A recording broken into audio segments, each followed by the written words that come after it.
Bonjour, je suis Aziadeh Bainouti, représentante et porte-parole des du réseau Les AMAP de Provence, réseau régional des AMAP en Provence-Alpes-Côte d'Azur, qui s'appelle dorénavant les AMAP de Provence et qui était initialement Alliance Provence, donc créée en 2001, après la création de la première AMAP en France à Aubagne. Je suis moi-même amapienne depuis avril 2002, donc dans la première AMAP de Marseille, et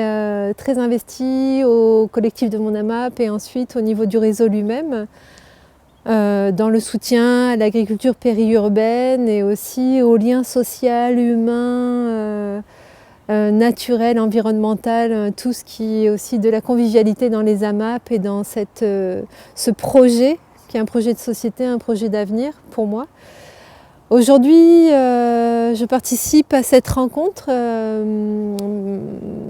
suite à la MEDCOP 21 et justement à l'obtention d'un financement par la FAO à Urgency qui peut continuer sur cette idée de créer un réseau des projets de partenariats locaux et solidaires sur le pourtour méditerranéen. Et donc je suis investie au niveau de ce projet en tant que co-organisatrice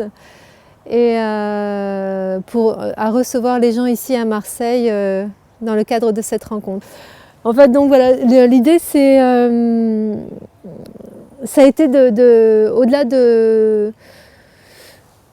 promouvoir le fait qu'il y a un soutien local d'une agriculture pérenne, bio, d'aider les paysans qui sont en difficulté, peut-être déjà en bio ou pas, mais en tout cas avoir un lien direct avec leurs consommateurs qui sont des amapiens puisqu'on crée des groupes qui sont des associations. C'était aussi marquer et s'inscrire, donc marquer l'empreinte de l'AMAP dans l'environnement et comme solution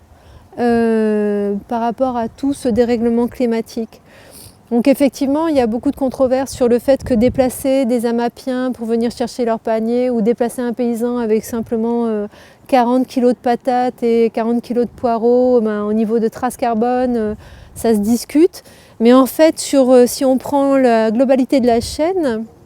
et tout le sens qu'on peut donner effectivement à être en lien avec une culture qui est saine, qui est très peu mécanisée, donc avec pratiquement aucun apport